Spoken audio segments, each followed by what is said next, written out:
오늘 말씀의 제목은 이렇습니다. 한번 따라하실까요? 6월절의 약속과 예수 그리스도. 6월절의 약속과 예수 그리스도. 이전 여러분들이 눈치채셨겠지만 제목에는 아주 특별한 의미가 있단 말이죠. 그래서 첫 번째 질문, 6월절은 무슨 뜻일까? 설마 그럴 리는 없겠지만 난 교회를 다니면서 6월절이란 말을 처음 듣는다. 성가대에서 나오면 대박이죠. 여태 또 머리를 이렇게 넘기시면 제가 당황하지 않겠습니까? 손을 든 것도 아니고 아닌 것도 아니고. 이쯤 되면은 이제 여러분들은 다 알고 계신다 이렇게 전제를 하고, 그러면 6월절의 의미는 아시나요? 6월절의 의미? 6월절의 의미 알 것 같기도 하고 모를 것 같기도 한데, 6월절이라고 하는 의미부터 한번 찾아보겠습니다. 6월절, 예를 들면 이런 것이죠. 이번 것을 다음 달로 넘긴다, 2월한다, 그죠? 넘긴다는 의미를 가지고 있죠. 앞에 있는 자동차가 잘 가질 않아요. 그래서 내가 옆으로 지나서 앞으로 빨리 갔어요. 이걸 뭐라고 말하죠? 추월했다고 말하죠. 추월, 여기도 월자가 들어가죠. 혹시 가끔 가다가 북한에서 귀순봉사가 남한으로 넘어왔다, 월남의 땅 남쪽으로 넘어왔다, 간혹 그전에 한번 어떤 사람이 왔다가 다시 도로 북쪽으로 넘어갔다, 월북했다. 그러니까 이 월자가 들어간다면 뭔가 넘어간다는 의미죠. 모든 걸 다 넘어갔다, 초월했다, 이런 의미를 쓰게 되겠죠. 그래서 6월절이라고 하는 것은 뭔가를 지나가 넘어갔다, 이런 의미를 가지고 있습니다. 영어를 보면 패스한다. 자, 패스하지. 이리 패스 하다가 프리 패스. 자, 돈 내지 말고 그냥 지나가시오. 프리 패스 한단 말이죠. 6월절이는 뭐냐? 패스를 하는데 어떻게 패스하느냐? 오버, 위로 패스를 하는 거예요. 그래서 위로 지나가 버렸다. 이때 쓰는 말이 패스오버. 크리스마스 하는 것처럼 패스오버를 6월절이라고 말한다는 것이죠. 그러면 도대체 6월절이란, 여러분 혹시 기억하시겠지만 이스라엘 백성이 애굽에서 나와서 출애굽하는 당시에 뭔 일이 벌어졌죠? 어떤 일이 벌어졌을까? 하나님께서 애굽을 심판하시겠다고 말했죠. 그랬을 때 이스라엘 백성도 같이 심판하느냐? 내가 넘어갈게. 넘어간다. 이건 너희를 살리기 위해서 넘어가는 거다. 그때 양의 피가 나오고 그 피를 보고 하나님의 사자들이 넘어가 버리는 사건, 이 절기를 뭐라고 말하느냐? 6월절이라고 말하는 것이죠. 자, 그러면 이 6월절이 도대체 어떤 의미가 있기 때문에 오늘날 크리스찬들의 삶 속에도 이 넘어감이 필요한가, 그리고 6월절이 필요한가, 이걸 가슴속에 새겨야 오늘 성경 속의 구약의 사건은 예수 그리스도 말미암아 완성이 되거든요. 구약의 6월절이 있다면 무슨 의미가 있을까? 예수 그리스도 말미암아 우리에게 넘어감의 축복을 약속하고 있기 때문입니다. 자, 우린 첫 번째로 구약 성경의 6월절의 모습을 한번 살펴봤으면 좋겠습니다. 구약 성경의 6월절의 모습은 사람이 정한 것이 아닙니다. 하나님께서 명령하신 것이죠. 출애굽기 12장 1절에 보니까 야훼께서 애굽 땅에서 모세 아론에게 일러 말씀하시되, 하나님 말씀하셨죠. 이 달을, 지금 우리가 말하건 하나님께서 모세 아론에게 말씀하는 이 달을 너희에게 첫 달, 달의 시작이 되자. 그래서 정월이라고 말하죠. 곧 그 해의 첫 달이 되게 하고, 그 다음에 보면 너희는 이스라엘 온 회중에게 말하여 지키게 하는 것이죠. 이달 열흘에 정월 10일에 너희 각자가 어린 양을 잡아라. 그리고 각 가족대로 그 식구를 위하여 양을 잡는 거죠. 취하되. 그 다음 절에 보면 그 어린 양에 대하여 식구가 너무 적으면 그 집의 이웃과 함께 사람 수를 따라서 양을 잡고, 그 다음에 어떻게 할까요? 각 사람이 먹을 수 있는 분량에 따라서 너희 어린 양을 계산할 것이며, 그리고 너희 어린 양의 자격이 있습니다. 흠이 없는 것으로 1년 된 수컷으로 하되 양이나 염소 중에서 취하라. 자, 그러고 보니까 6월절에 대한 것을 하나님께서 아주 조목조목 제물에 이르기까지 어떻게 하라고 지시하고 있겠죠. 6월절은 하나님이 정하신 것이고 제물의 자격조차도 하나님이 정하고 있죠. 그리고 날짜까지 정합니다. 이달 열 나흘까지, 그러니까 청월 14일까지 간직하였다가 해가 지게 되면 이스라엘 회중이 그 양을 잡고, 그 다음에 어떻게 할까요? 양의 피를 양을 먹을 집 좌우에 문설주와 문인방에 바르라.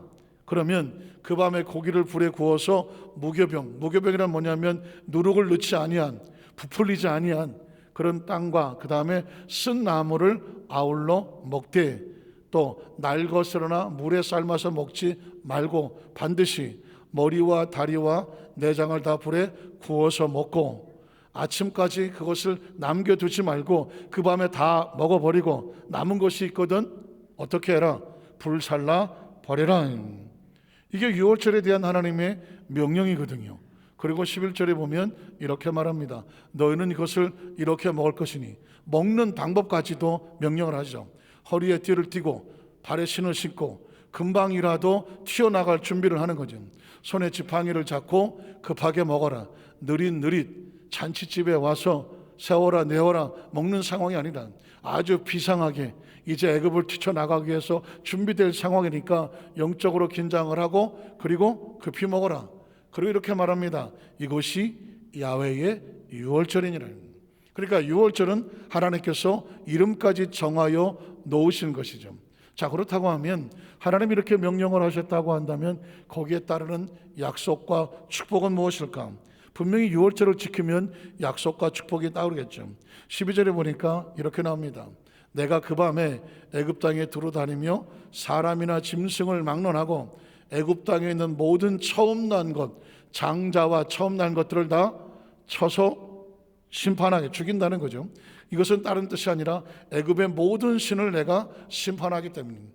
애굽 사람들은 애굽의 신을 잘 섬겨서 자기들이 잘 먹고 잘 살지 않은 걸 알고 있는데 그 애굽의 신들을 하나님이 심판해 버리면 신 중에 신은 누구다?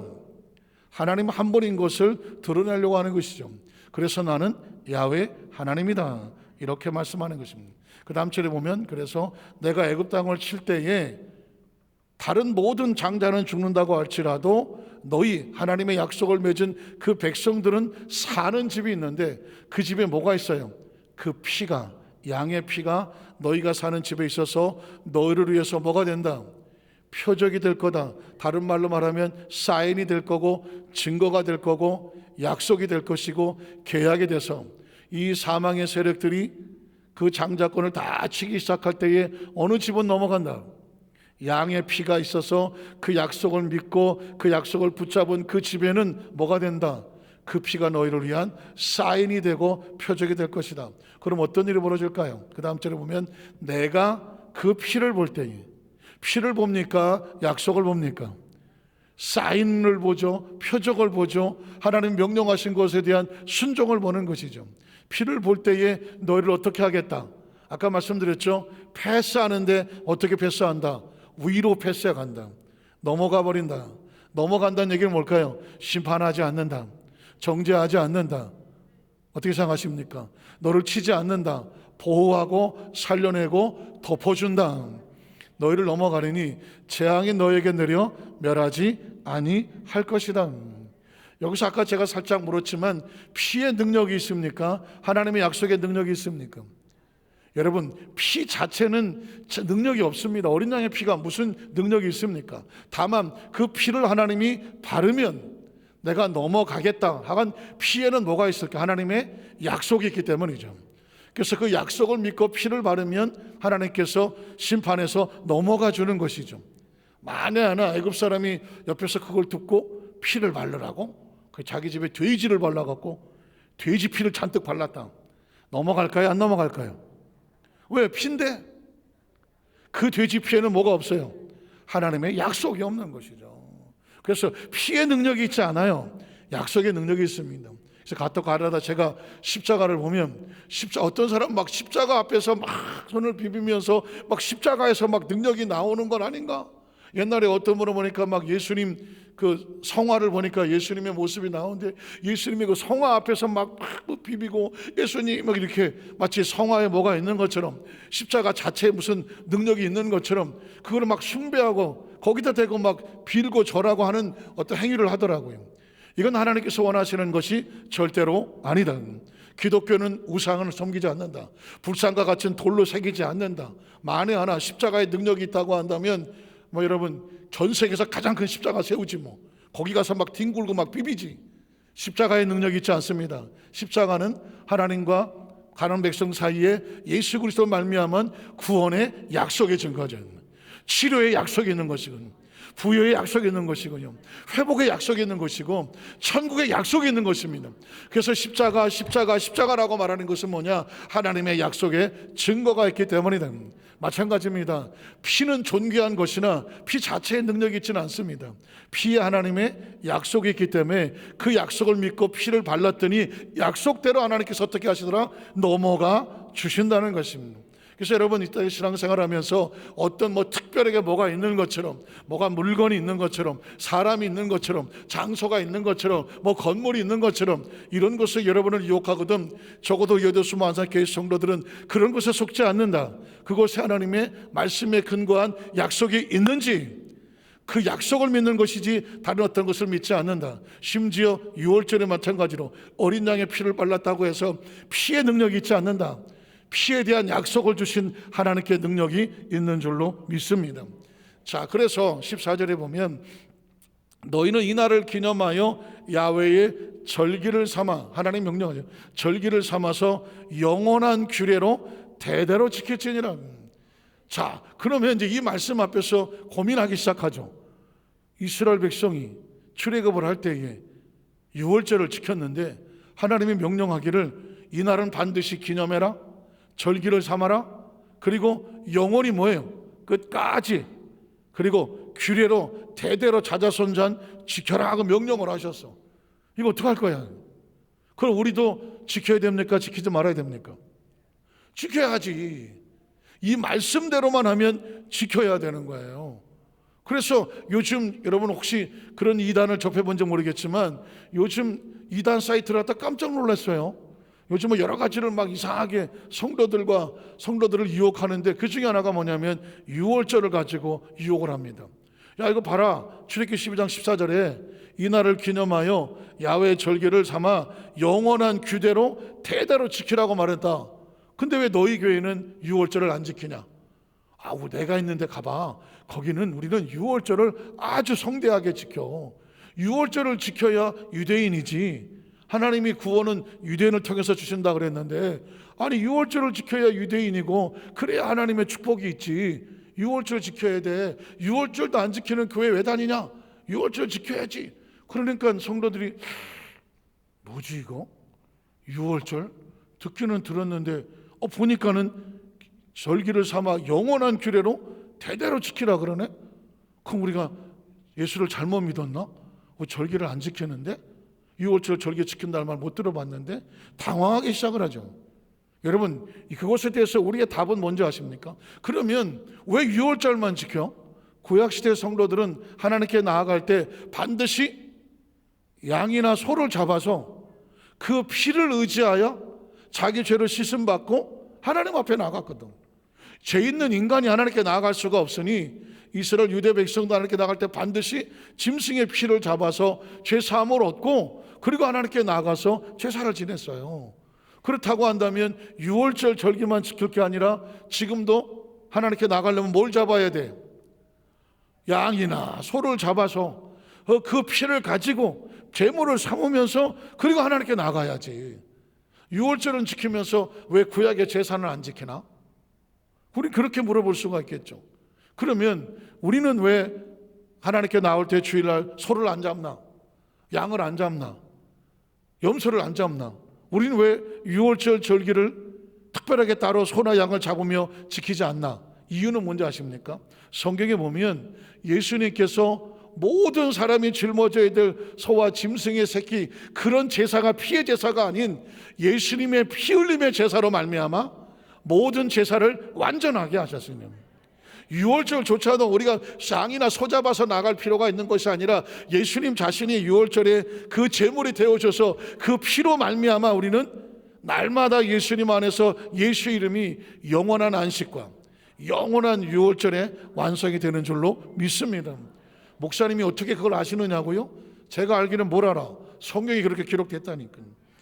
히브리 10장 9절에 보니까 그 후에 말씀하시기를 보시옵소서 예수님만 내가 하나님의 뜻을 행하러 왔나이다 하셨으니, 자, 그 첫째 것이라는 것은 구약을 말해요.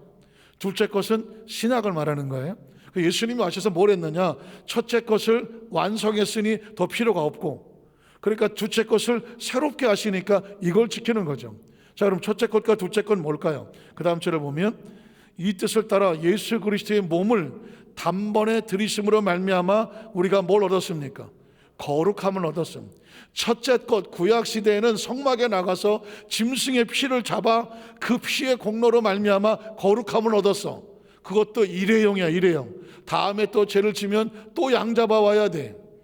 또 매번 잡을 때마다, 죄를 지을 때마다 또 짐승을 잡아와야 돼. 그런데 예수께서 어떻게 그 뜻을 따라서 첫째 것을 폐하고 자신의 몸을 하나님 앞에 제물로 드림으로 말미암아 우리가 이제는 다시 피해제, 짐승의 피해제사가 아닌 거룩함을 얻은 존재가 되었다는 사실입니다. 계속 성경은 이어집니다. 그 다음 절을 보면 그래서 제사장마다 매일 서서 섬기며, 제가 구약시대 태어나고 만약에 제사장이면 날마다 소 잡아야 돼요. 날마다 양 잡아야 되고 날마다 염소 잡아야 돼. 손에 피가 마를 날이 없어. 왜 그랬을까요? 죄인들이 계속 내 죄를 씻기 위해서 소 잡아주세요, 내 죄를 씻기 위해서 양 잡아주세요. 제사장은 맨날 그거 잡아야 돼요. 그 피를 덮어서 죄사함의 제사를 드려야 돼요. 그래서 자주 같은 제사를 드리되 이 제사는 안타깝지만 언제나 죄를 영원히 없어지게 못해. 일회용이야, 일회용. 그런데 그 다음 절에 보면 자, 오직 그리스도는 죄를 위하여 한 번에 one time, 딱 한 번에 영원한 제사를 드리시고 하나님 보좌 우편에 앉으셨고 그 후에 자기 원수들을 심판할 때까지, 자기 발등상이 되게 할 때까지 기다리고 계시는데, 그가 거룩하게 된 자들, 예수를 구주로 믿고 하나님의 자녀가 되어 거룩하게 된 자들은 몇 번의 제사로? 몇 번의 제사로? 한 번의 제사로. 언제까지?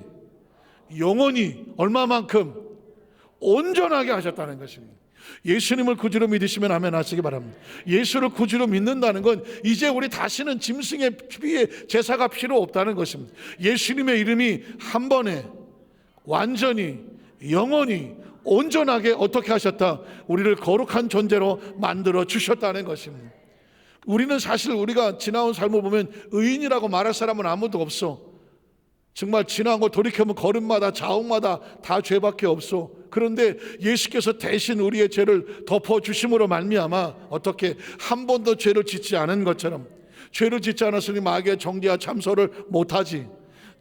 마귀의 정죄와 참소를 안 받으니까 하나님의 보좌 앞에 나아갈 수 있는, 그 빛 같은 곳으로 나아갈 수 있는 자격을 얻었어. 이걸 뭐라 그래? 의인이라고 말하는 것입니다. 예수님을 구주로 믿으시면 아멘 하시기 바랍니다. 예수 이름으로 말미암아 우리 하나님 앞에 의인된 존재가 되었음을 믿으시면 아멘 하시기 바랍니다. 우리가 과거의 죄를 저지른 죄 때문에 후회하고 아파할 수는 있지만 그 과거에 저지른 죄를 예수 앞에서 회개하고 용서받은 이후에 너는 세상의 날에 그런 놈이야, 마귀의 정죄와 참소를 받지 않아도 돼. 왜 그럴까요? 예수님이 어떻게 넘어가 주셨어. 넘어가 주셨어. 자, 그것이 바로 10절에 있고 그 다음에 15절 18절에 보면 또한 성령이 우리에게 증언하시되 주께서 이르시되 그날 오후로는 그들과 맺은 뭐야? 이건 피의 제사가 일회용 제사라고 언약이었다면 예수 그리스도를 말미암아 맺은 새로운 언약, 새로운 언약, 그게 신약이라고 말하는 언약이 이것이라 하시고 내 법을 그들의 마음에 두고 그들의 생각에 기록하리라 하신 후에 또 그들의 죄와 그들의 불법을 내가 다시 기억하지 않아. 예수님이 덮었기 때문에 다시 기억하지 아니라 하셨으니 이것을 사하셨정 다시는 죄를 위하여 죄를 사해달라고 피의 제사 드릴 것이 있다 없다? 없다. 우리 하나님께 감사 박수 한번 하겠습니다. 이건 굉장히 중요한 거예요. 다시 소 잡으러 안 다녀도 돼. 다시 양 잡으러 안 다녀도 된다니까. 하나님께서 넘어가 주셨어. 예수의 피를 발라주심으로 넘어가 주셨어. 그럼에도 불구하고 아마 어떤 분은 목사님 그래도 아까 그 출애굽기 10장 14절에 보니까 하나님 말씀하시는 영원히 대대로 지킬 절기라고 말하는데 하나님의 절기를 안 지켰다는 게 조금 찝찝한데 어떻게 생각하십니까? 이렇게 말할 수도 있습니다. 그러면 과연 하나님은 하나님의 절기를 안 지키면 하나님이 찝찝하게 생각하실까요? 성경은 그렇게 말하지 않습니다. 이사야 1장 10절로 14절에 보면 너희 소돔의 관원들아 야훼의 말씀을 들을지어다 하나님의 계획과 명령을 기억해라. 너희 고모라의 백성아, 우리 하나님의 법에 귀를 기울일지어다. 하나님은 뭘 원하시느냐? 하나님께서 말씀하시되 너희의 무수한 재물이 내게 무엇이익하냐. 저는 여기서 정말 통곡을 하고 싶은 거예요. 이스라엘 이 이사야 시대면 예수님의 탄생 한 900년 1000년 전이에요. 그때 이스라엘 백성들이 약속의 자녀로 그 은혜를 입어서 그 온갖 받은 축복으로 선택된 민족이 되었는데, 이 안식일이라고 유월절이라고 절기를 지킨다고 소도 잡아오고 양도 잡아오고 하나님 앞에 재물을 많이 가져와. 하나님, 우리가 재물 이렇게 많이 가져왔습니다. 그런데 하나님 그 재물을 보고 뭐라고 말하냐면, 재물이 무슨 소용이 있어? 하나님이 원하는 건 절기나 그 날짜나 재물이 아니야. 눈에 보이는 게 아니야. 그게 뭐한테 무슨 소용이 있어? 나는 순양의 번제와 살찐 짐승의 기름에 하도 많이 갖다 놔서 내가 배가 불렀고, 표현이 그렇다는 것입니다. 나는 수송아지나 어린 양이나 수염새 피를 뭐하지 않는다? 기뻐하지 않아. 하나님이 제물을 드리라고 하는 것은, 하나님이 절기를 드리라고 하는 것은 그 절기와 제물에 무엇을 담아라? 마음을 담아라. 하나님이 애굽에서 우리를 그렇게 끄집어내셨어. 하나님이 말이야, 우리를 그 애굽의 심판에서 그 양의 피를 발라서 그거를 넘어가 주셨어. 그래서 우리가 살았어. 출애굽을 했어. 이게 중요한 거지. 양의 피를 잔뜩 발라놓고 이게 절기를 기념합니다 라고 하는 것을 원하는 게 아니에요. 우리가 하나님께 나가서 예배를 드리고 예물을 드릴 때도 주일이니까 나가야지. 주일이니까 주일 온 건 뭐 남들 다 하니까 해야지. 주일이니까 뭐 또 하나님 또 11조 드리라니까 드려야지. 봉사하니까 봉사해야지 라고 하는 예배의 숫자는 많고, 드리는 예물이 있을지 모르지만 하나님의 예배를 드려라, 주일을 기억해라, 헌신하고 봉사하면서 또 뭐 11조를 드려라, 예물을 드리는 것은 마음을 달라는 거야. 마음을 달라는 것이지 형식을 달라는 게 아니라는 말이에요. 우리가 신앙생활 하면서 하나님 앞에서 정말 조심하고 조심이 될 것은 뭐냐면, 이스라엘 백성들이 하나님 앞에서 하나님 가슴을 아프게 한 건 뭐냐면, 저 백성들이 형식은 있는데 마음이 없어. 사랑하는 성도 여러분, 오늘날 시대 속에서도 예배도 마찬가지입니다. 형식은 있으나 마음이 없다면 하나님은 그건 아니라고 그래. 나는 그런 예배 싫어. 난 그런 11조 싫고, 그런 헌금 싫고, 그런 봉사 싫고, 그런 찬양도 듣기 싫고, 그런 기도 나한테는 아무 쓸모 없어. 이게 하나님의 심정이야. 이게 하나님의 심정. 그런 수염새 피를 내가 기뻐하지 아니하노라. 그 다음 질문, 너희가 내 앞에 뭐 하라고 나와? 보이려 나와. 형식적으로 나와. 가식적으로. 오늘 주일이네. 안 갈 수도 없고 갈 수도 없고. 내가 어떡하지? 가서 앉았다가 오지 뭐. 여기에 뭐가 없나요? 마음이 없어. 마음이 없어. 사랑하는 성도 여러분, 하나님이 모를 게 뭐가 있겠어? 하나님이 모를 게 뭐가 있냐고요. 죄송한 얘기지만 저도 머리가 굉장히 좋은데, 무슨 머리가 좋으냐? 잔머리가 엄청 좋아. 전 잔머리가 보통 좋은 게 아니야. 그래서 예전에 죄송한 얘기지만 우리 부교육자들인지 직원들인지 하든 간에 제가 이렇게 하는 말, 내 앞에 절대로 잔머리 굴리지 마라. 왜? 나는 잔머리가 대가다. 그래서 잔머리 굴리는 게 내 앞에서 보인다. 오집지 않게 나한테 그게 아니고요 이렇게 저렇게 핑계 대려고 그러면 그만해. 나도 다 해본 거야, 옛날에 다. 제가 이런 극단적인 예화를 드는 건 뭐냐면, 잔머리에 대가가 보면 잔머리가 보여. 하나님이 우리를 보시면 우리가 하나님 앞에서 어떤 대가리를 굴려도 하나님 모르실 것 같아. 제가 대가리라 그런 이유는 잔머리를 굴리면 머리가 아니잖아. 그건 뭐냐? 하나님 앞에서 우리가 감출 수가 없어. 하나님의 눈을 가릴 수가 없다니까요. 내가 이렇게 하면 하나님이 몰라서 넘어가 줄 줄 알지만 그런 건 못 넘어가. 이스라엘 백성이 하나님 앞에 나와서 이렇게 감추고 저렇게 감추고 내가 이렇게 잘하고 있어요 라고 했는데, 하나님 보기엔 어떻게 했냐면, 그건 아니다. 네가 내 앞에 진실이 아니라 형식으로 보이려 오니, 이걸 누가 너한테 내가 억지로 나와서 예배하라고 하더냐? 억지로 나와서 무슨 헌금하라고 하더냐? 억지로 하기 싫은데 나와서 봉사라고 하더냐? 하나님은 그걸 원하지 않느냐? 그냥 네가 와서 그렇게 드리고 하면 내 마당만 밟고 가는 거야. 내 마당만. 그 다음 절에 보면 그래서 헛된 재물 가져오지 마라. 분양, 기도라고 하는 쓰는 거, 억지로 하는 분양된 기도, 그거 가중히 여기는 받음. 우리가 까딱 잘못하면 교회는 구걸하는 곳이 아닙니다. 아유 제발 우리 교회 좀 나와주세요. 구걸하는 곳이 아니다.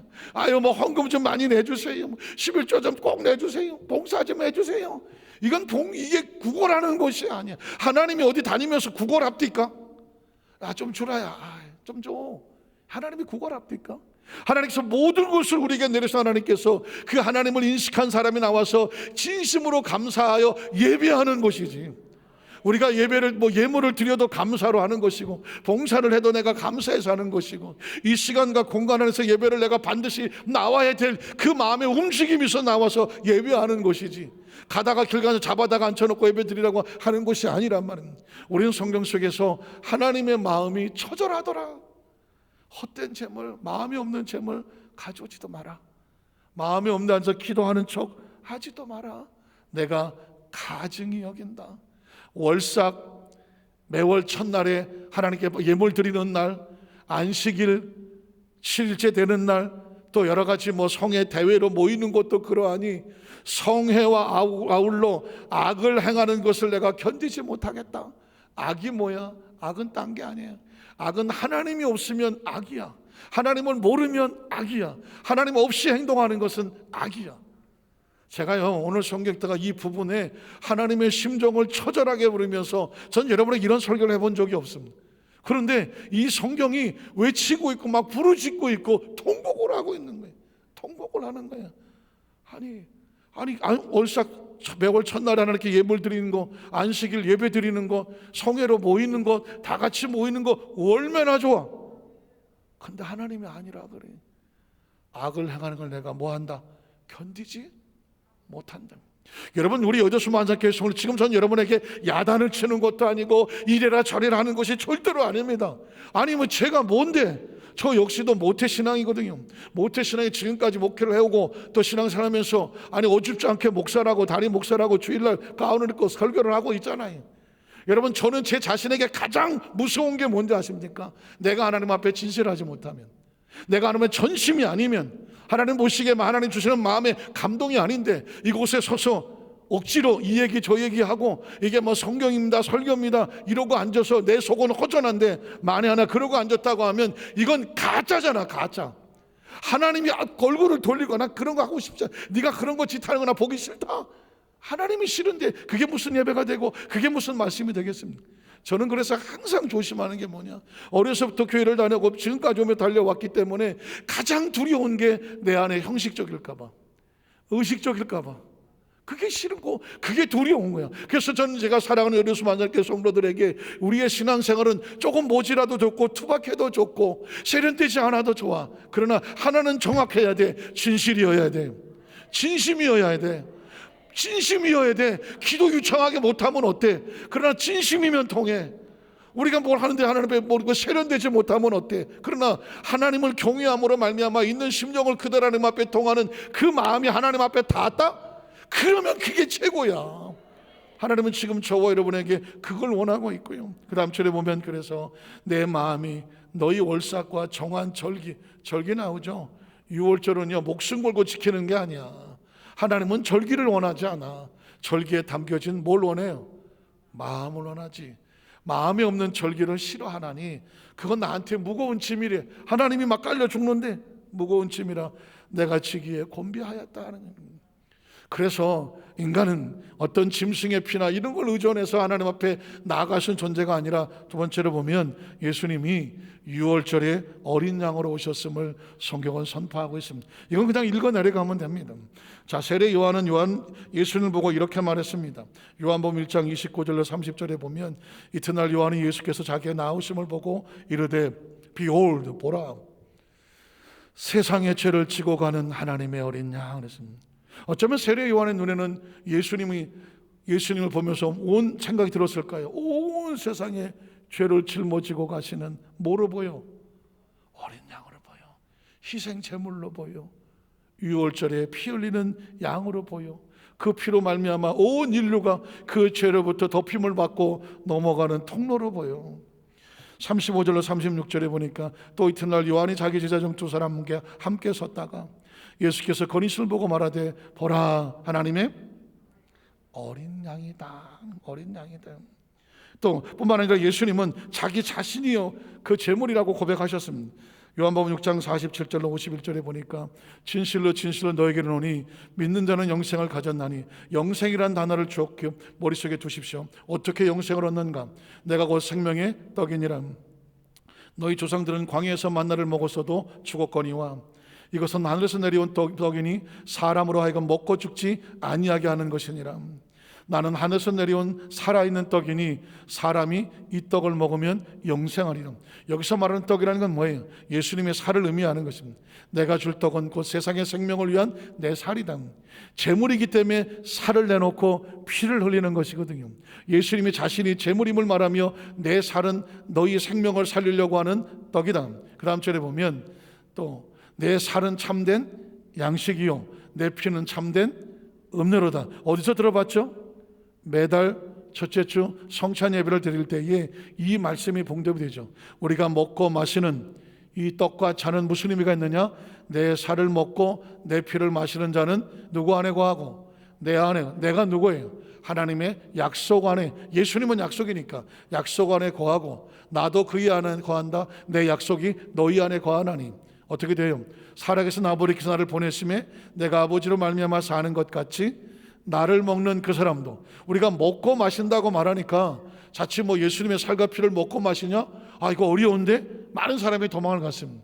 자, 내 살을 먹고 마신다는 얘기는 하나님의 약속을 믿어서 그 약속이 내 안에 있고 그 약속이 하나님 안에 있는 거지. 나를 먹는 그 사람도 나로 말미암아 영원히 살리라. 자, 이것은 하늘에서 내려온 떡이니 조상들이 먹고도 죽은 것과 같지 아니하여 이 떡을 먹는 자는 영원히 살리라요. 그러니까 영생이라고 하는 것은 약속된 것인데 그 약속의 표적이 뭐냐? 예수님이 제물이 되어 주심으로 말미암아 다시는 짐승의 피와 제물의 필요 없이 예수를 믿는 그 약속 하나로 어떻게 산다? 영원히 살게 된다. 혹시 어떤 분이 와서 그 교회 6월절 절기 지켜? 안 지키지? 우리 있는 대로 와. 우리는 절기를 성대하게 지켜. 그럼 이렇게 말해 보십시오. 6월절 절기를 1년에 몇 번 지켜? 그럼 우리는 정월 14일 하루 지키지? 그래, 우리로 와. 우리는 매달 지켜. 매달 성찬 예배 때 예수님의 살과 피를 쏟아서 그 피를 기념하고 그 피가 우리를 덮어주심을 기념하는 성찬 예배는 하나님께 드리는 6월절 절기와 같아요. 마지막 세 번째로, 그래서 구약의 6월절을 완성하신 예수님의 모습. 과연 예수님은 이 6월절을 어떻게 사용하셨을까? 자, 마태복음 26장 17절 19절에 보면 무교절은 6월절이 지켜지는 첫날에 제자들이 예수께 나와서 이르되 6월절 음식 잡수실 것을 우리가 어디서 준비하기를 원하십니까? 이단들은 이런 말을 합니다. 거봐, 예수님도 6월절 지켰어. 구약의 6월절 지켰던 것처럼 예수님도 6월절 지켰다니까? 당신이 뭔데 예수님도 지키는 6월절 안 지켜? 이렇게 말을 합니다. 실제로 예수님은 6월절을 지켰습니다. 자, 그 다음 절에 보면 그래서 이르시되 성한 아무에게나 가서 이르되 선생님 말씀이 내 때가 가까이 왔으니 내 제자들과 함께 6월절을 내 집에서 지키겠다 하시더라 하라 하시니, 그럼 어떻게 될까요? 제자들이 예수께서 시키신 대로 하여 6월절을 준비했다. 그 얘기는 뭐예요? 예수님도 6월절을 지켰다. 그러나 그 6월절이 마지막 6월절인지는 몰랐던 거죠. 26절로 28절에 보니까 그들이 먹을 때 예수께서 떡을 가지사 축복하시고 떼어 제자들에게 주시며 이르시되 받아서 먹으라. 이것은 내 몸이든. 사실은 6월절에 양을 잡아 먹고 마실 때 그거는 양의 몸 살이었고 양의 피였습니다. 그래서 이례적인 사건이었죠. 그런데 예수님은 이렇게 말합니다. 이 떡을 먹으라. 이건 내 살이다. 이 얘기는 뭘까요? 자신이 6월절에 양인 것을 고백하는 거죠. 그 다음 절에 보면 그리고 또 잔을 가사 감사기도 하시고 그들에게 주시며 이르되 너희가 다 이것을 마셔라. 이것은 죄 사함을 얻게 하려고 많은 사람을 위하여 흘리는 나의 피인데, 그냥 피가 아니라 무슨 피? 언약의 피라고 말하는 거죠. 6월절은 피와 살의 의미가 있지 않습니다. 피와 살은 하나님과의 약속이 있는 거예요. 예수님도 그 피를 무슨 피라고 말하냐면 언약의 피라고 말씀하는 것이죠. 자, 그리고 나서 29절에 보면 청청병력 같은 소리 합니다. 그러나 너에게 이르노니 내가 포도나무에서 난 것을, 포도주죠, 피를 의미하는 거죠. 이제부터 내 아버지의 나라에서 새 곳으로 너희와 함께 마시는 날까지 다시는 이 피의 포도주를 마신다 마시지 않는다. 마시지 않는다. 이유가 뭘까요? 예수님께서 그 피를 흘려주심으로 말미암아 이 땅의 유월절은 끝났어. 왜냐하면 예수님이 피를 흘렸는데 또다시 짐승의 피를 흘리면 이게 뭐가 되는 거예요? 예수의 피값을 오염시키는 거죠. 예수의 피 외에 다른 어떤 것도 필요하지 않아. 예수님께서 마지막 유월절을 이렇게 끝내는 것이죠. 누가복음에도 보면 22장 14절로 15절에 보면 때가 이르매 예수께서 사도들과 함께 앉으사 이르시되 내가 고난을 받기 전에 너희와 함께 유월절 먹기를 원하고 원했습니다. 사람들 생각하기를 예수님이 유월절 지키기를 원하셨네. 그 얘기가 아닙니다. 지키는 게 원하는 것이 아니라 유월절의 의미를 이제 마무리 지으려고 하는 것이죠. 그 다음 절에 보면 그래서 내가 너에게 이르노니 이 유월절이 하나님의 나라, 자, 하나님의 나라는 천국은 천국에 다시 오는 나라죠. 이루기까지 다시 먹지 아니하리라 하시고 이에 잔을 받으사 감사 기도하시고 이르시되 이것을 갖다가 너희끼리 나눠라. 내가 너에게 이르노니 내가 이제부터 하나님의 새로운 나라가 임할 때까지 포도나무에서 난 것을 다시는 마시지 아니하리라. 이 땅의 유월절은 끝난 거예요. 예수님 자신이 유월절의 주인이에요. 19절에서 20절에 보면 떡을 가져 감사기도 하시고 떼어 그들에게 주시며 이르시되 이것은 너희를 위하여 주는 내 몸이라 너희가 이를 행하여 나를 뭐해라? 기념하는 것입니다. 우리가 성찬을 매월 뗄 때마다 어떤 천주교에서는 그렇게 한때 주장했어요. 지금도 주장할지 모르겠는데 떡을 떼서 입에 집어넣으면 이게 예수님의 살이 된대. 입안에서 화채살이라고 말해. 진짜 살이 된다. 포도주를 마시면 이게 마시는 순간 진짜 포도주가 된다고 말해. 천주교는 어떻게든지 의식적으로 제사하고 연기 피우고 물 뿌리고 뭔가 구약의 분위기를 만들어야 되거든. 화채설이라고 말해. 그런데 기독교는 화채설을 말하지 않아요. 우리는 기념설이. 왜? 예수님이 나를 뭐하라고 그랬죠? 기념하라고 해요. 떡은 내 살을 기념하는 것이고 잔은 예수님의 피를 기념하는 것입니다. 우리는 기념을 하죠. 그래서 여러분 매월 성찬주라는 것은 바로 예수님의 유월절의 완성을 기념하는 것과 같은 의미가 있는 줄로 믿습니다. 그 다음 절을 보면 20절에 저녁 먹은 후에 잔도 그와 같이 이르시되 이 잔은 똑같은 얘기죠. 내 피로 세우는 뭐야? 새로운 언약이에요. 너희를 위해서 붓는 것이다. 피의 능력이 있는 것이 아니라 살의 능력이 있는 것이 아니라 피와 살에 담겨진 뭐의 능력이 있어요? 약속과 언약에 있는 거죠. 말씀을 정리하기를 원합니다. 요즘요 세태가 악해갖고 보니까는 이 이단들이 대학가의 젊은 청년들의 영혼을 도적질합니다. 그런데 이름을 대면 금방 이단인 줄 아니까 어떻게 하냐면 앞에 싹 빼고 마음학교, 행복학교, 또 무슨 뭐 코치, 상담학교, 뭐 직업상담 뭐 이런 것들을 하면서 아이들을 모아놓고 가르치는 척하다 나중에 보면 이단에서 집어넣고 거기서 깨달았을 때는 늦었을 때가 많이 있어요. 최근에는 사람들이 범죄 집단을 만들더라고. 20대 30대 젊은 뭐 10명 가까이가 오피스텔에 같이 합숙하면서 20대 초반에 대학을 갓 들어갔거나 막 초년생 여자들을 대상으로 해서 카드 만들려고 도와준다고 해놓고는 그 카드를 만들면 대출받게 만들고 대출금을 훔쳐가. 그래갖고는 이게 아주 그냥 어떻게든지 세상이 조금만 빈틈이 생기면 어떻게든지 사냥을 하려고 드는 영혼의 사냥, 어떤 금전적인 사냥이 세상에 팽배해 있어요. 제가 깜짝 놀라는 것은 크리스찬들의 영혼을 도둑질하는 이단들이 팽배한 거죠. 그들은 다른 거 가지고 이단하지 않아요. 말씀을 교묘하게 꼬아갖고 너 이거 알아? 이거 알아? 이월절 알아? 그래서 난 모르는데 그러면 그걸로 뒤집어 씌워갖고는 그것도 모르고 하면서 영혼을 도둑질하더라고요. 여러분 오늘 6월절에 대한 말씀은 이제 아주 정확하게 아셨으니까 그 어떤 것이 여러분에게 다가오더라도 이 말씀으로 무장을 하고 말씀으로 강력하게 영적인 무장을 하고 무기를 삼아서 이겨내실 뿐만 아니라 이 6월절을 가슴에 끌어안고 그 축복의 주인공으로 살아가시기를 주님의 이름으로 축원합니다. 기도하겠습니다. 하나님 아버지 감사합니다.